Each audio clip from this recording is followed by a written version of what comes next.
पिछले एपिसोड में आपने देखा एक साधारण गरीब लड़का आरव, जिसे उसके अमीर सहपाठी हर दिन अपमानित करते थे, लेकिन किसी को नहीं पता था कि उसी लड़के के भीतर हजारों वर्षों से सोया हुआ अंतिम ड्रैगन योद्धा छिपा है और अब उसकी शक्तियां धीरे धीरे जागने लगी हैं।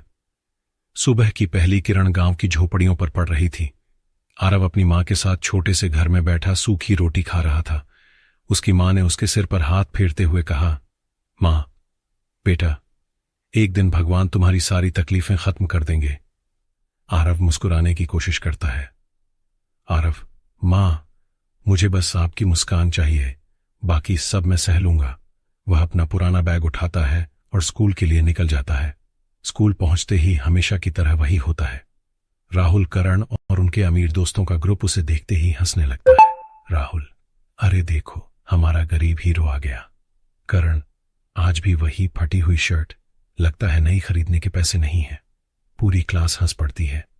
एक लड़का आरव का बैग छीनकर जमीन पर फेंक देता है। उसकी किताबें चारों तरफ बिखर जाती हैं।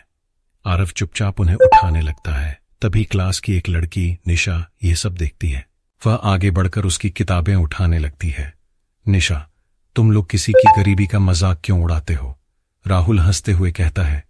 क्यों, अब तुम्हें इस पर दया आ रही है? निशा गुस्से से उन्हें देखती है लेकिन कुछ नहीं कहती। पूरे दिन आरव का ध्यान पढ़ाई में नहीं लगता। बार बार उसे ऐसा महसूस होता है जैसे कोई उसे देख रहा हो। छुट्टी की घंटी बजती है। आरव अकेला जंगल वाले रास्ते से घर लौटने लगता है। अचानक तेज हवा चलने लगती है। पेड़ों की शाखाएं जोर जोर से हिलने लगती हैं। पक्षी डर कर उड़ जाते हैं। आरव रुक जाता है। उसे साफ साफ किसी की आवाज सुनाई देती है।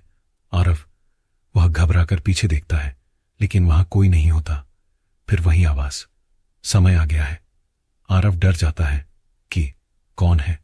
तभी उसके हाथ की कलाई पर बना रहस्यमयी निशान सुनहरी रोशनी से चमकने लगता है। उसके पूरे शरीर में बिजली जैसी ऊर्जा दौड़ जाती है। अचानक उसकी आंखों के सामने एक विशाल सुनहरा ड्रैगन दिखाई देता है। ड्रैगन की आंखें आग की तरह चमक रही थीं। उसकी गूंजती हुई आवाज पूरे जंगल में फैल जाती है। मैं तुम्हारा इंतजार हजारों वर्षों से कर रहा हूं। आरव घबरा जाता है। तुम कौन हो? ड्रैगन जवाब देता है। मैं तुम्हारी शक्ति हूं और तुम अंतिम ड्रैगन योद्धा हो। इतना कहते ही वह दृश्य गायब हो जाता है। आरव हैरान खड़ा रह जाता है। उसे समझ नहीं आता कि यह सपना था या हकीकत, लेकिन उसे बिल्कुल भी अंदाजा नहीं था कि दूर एक ऊंची पहाड़ी पर खड़ा एक रहस्यमयी साधु यह सब देख रहा था। और उसी समय धरती के सबसे अंधेरे किले में बैठा दानवों का राजा भी मुस्कुरा रहा था। दानव राजा, तो आखिरकार ड्रैगन योद्धा जागने लगा है। उसकी लाल आंखों में खतरनाक चमक उभर आई। उसे मेरे सामने आने से पहले खत्म कर दो, जारी रहेगा। पार्ट 2। दानव राजा का आदेश मिलते ही पूरा अंधकार का महल कांप उठा। हजारों वर्षों से बंद पड़े लोहे के विशाल द्वार अपने आप खुलने लगे। महल के अंदर से एक काली परछाई बाहर आई। उसके पूरे शरीर पर काले कवच थे और उसकी आंखें अंगारों की तरह जल रही थीं। उसके हाथ में एक भयानक तलवार थी जिससे काले धुएं की लपटें निकल रही थीं। वह धीरे धीरे दानव राजा के सामने घुटनों के बल बैठ गया। दानव सेनापति, आदेश दीजिए महाराज। दानव राजा, ड्रैगन योद्धा अब भी अपनी शक्तियों से अनजान है। यही सही समय है, उसे खत्म कर दो। दानव सेनापति, सूरज उगने से पहले उसका अस्तित्व मिट जाएगा। इतना कहते ही वह काले धुएं में बदलकर गायब हो गया। उधर आरव अभी भी जंगल में खड़ा था। उसके मन में हजारों सवाल घूम रहे थे। आरव, क्या सच में मैं वही हूं जिसकी बात उस ड्रैगन ने की? वह धीरे धीरे घर की ओर चल पड़ा, लेकिन उसे बिल्कुल भी एहसास नहीं था कि कोई उसका पीछा कर रहा था। घने पेड़ों के पीछे 2 लाल आंखें लगातार उसी पर टिकी हुई थीं। रात। आरव अपने बिस्तर पर लेटा था। नींद तो उसकी आंखों में थी, लेकिन मन में सिर्फ वही आवाज गूंज रही थी। मैं तुम्हारा इंतजार हजारों वर्षों से कर रहा हूं। धीरे धीरे उसकी आंख लग गई। तभी वह खुद को एक अजीब दुनिया में खड़ा पाता है। चारों तरफ आग, टूटे हुए महल और आसमान में उड़ते हुए विशाल ड्रैगन। सैकड़ों योद्धा किसी एक व्यक्ति के सामने झुके हुए थे। उस योद्धा के हाथ में एक दिव्य त्रिशूल था। जैसे ही वह योद्धा पलटा, उसका चेहरा बिल्कुल आरव जैसा था। आरव, यह मैं हूं। अचानक पूरा आकाश बिजली से गूंज उठा। एक गहरी आवाज सुनाई दी, रहस्यमयी आवाज। तुम्हारे पास समय बहुत कम है, अंधकार लौट चुका है। अपनी शक्ति को पहचानो, वरना सब कुछ नष्ट हो जाएगा। इतना कहते ही सपना टूट गया। आरव घबराकर उठ बैठा। उसकी सांसें तेज चल रही थीं।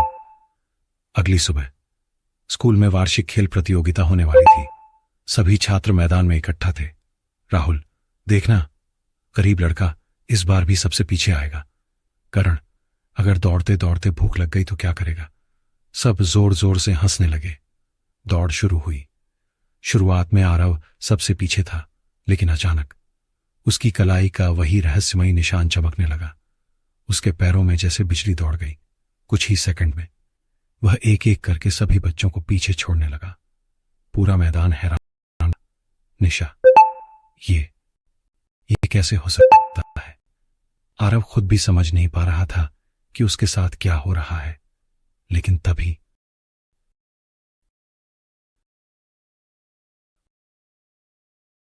उसने देखा कि फिनिश लाइन के पास एक छोटा बच्चा अचानक गिर गया। तेज रफ्तार से भागते हुए बाकी बच्चे उसकी तरफ बढ़ रहे थे। अगर किसी ने उसे नहीं बचाया तो वह बुरी तरह घायल हो सकता था। बिना एक पल सोचे आरव अपनी पूरी रफ्तार से उसकी तरफ दौड़ा। उसने बच्चे को उठाया और खुद जमीन पर गिर पड़ा। बच्चे की जान बच गई। पूरा मैदान तालियों से गूंज उठा। लेकिन आरव की नजर दूर खड़े एक अजनबी बूढ़े साधु पर पड़ी। वही साधु जो जंगल की पहाड़ी पर खड़ा उसे देख रहा था। दोनों की नजरें मिली और अगले ही पल वह साधु हवा में गायब हो गया। आरव, ये कहां चले गए? उसी शाम अंधेरे जंगल के बीच वही रहस्यमयी साधु एक प्राचीन मंदिर में पहुंचा। वहां पत्थर की एक विशाल ड्रैगन प्रतिमा रखी थी। साधु ने आंखें बंद की। रहस्यमयी साधु, हे दिव्य शक्ति, अब समय आ गया है। अचानक पूरे मंदिर में सुनहरी रोशनी फैल गई। ड्रैगन की पत्थर की आंखें चमक उठीं। एक गूंजती हुई आवाज आई, रहस्यमयी आवाज। क्या उत्तराधिकारी मिल गया? रहस्यमयी साधु, हां, लेकिन वह अभी अपनी असली ताकत से अनजान है। आवाज फिर गूंजी, जल्दी करो, क्योंकि अंधकार की सेना उसके बहुत करीब पहुंच चुकी है। उसी समय आरव अपने घर लौट रहा था। अचानक पूरा रास्ता काले धुएं से भर गया। हवा एकदम ठंडी हो गई। पेड़ों की शाखाएं अपने आप टूटने लगीं। आरव घबरा गया। आरव, कौन है वहां? धीरे धीरे धुएं के बीच से वही काला कवच पहने दानव सेनापति बाहर निकला। उसकी आंखों में जलती हुई लाल आग और चेहरे पर खतरनाक मुस्कान थी। दानव सेनापति, आखिरकार हम मिल ही गए। अंतिम ड्रैगन योद्धा। आरव एक कदम पीछे हट गया। आरव, मैं कोई योद्धा नहीं हूं। दानव सेनापति हंस पड़ा। दानव सेनापति, तुम्हें अभी याद नहीं, लेकिन मुझे सब याद है। उसने अपनी तलवार निकाली। तलवार से काली बिजली निकलने लगी। दानव सेनापति, आज तुम्हारी कहानी यहीं खत्म होगी। जैसे ही उसने आरव पर हमला करने के लिए तलवार उठाई, आरव की कलाई का निशान पहले से भी ज्यादा तेज चमकने लगा। पूरा जंगल सुनहरी रोशनी से भर गया और तभी आरव के पीछे एक विशाल सुनहरे ड्रैगन की परछाई प्रकट होने लगी। क्या आरव पहली बार अपनी असली शक्ति का इस्तेमाल करेगा? क्या वह दानव सेनापति के पहले ही हमले में हार जाएगा या उसके अंदर छिपा ड्रैगन जाग उठेगा? रहस्यमयी साधु कौन है और वह आरव की मदद क्यों कर रहा है? क्या दानव राजा की असली योजना सिर्फ आरव को मारना है या इसके पीछे कोई ऐसा रहस्य छिपा है जो पूरी दुनिया को बदल सकता है? और सबसे बड़ा सवाल, अगर आज आरव की शक्तियां पूरी तरह जाग गईं, तो क्या वह पहले जैसा साधारण लड़का रह पाएगा? इन सभी सवालों के जवाब मिलेंगे अगले एपिसोड में।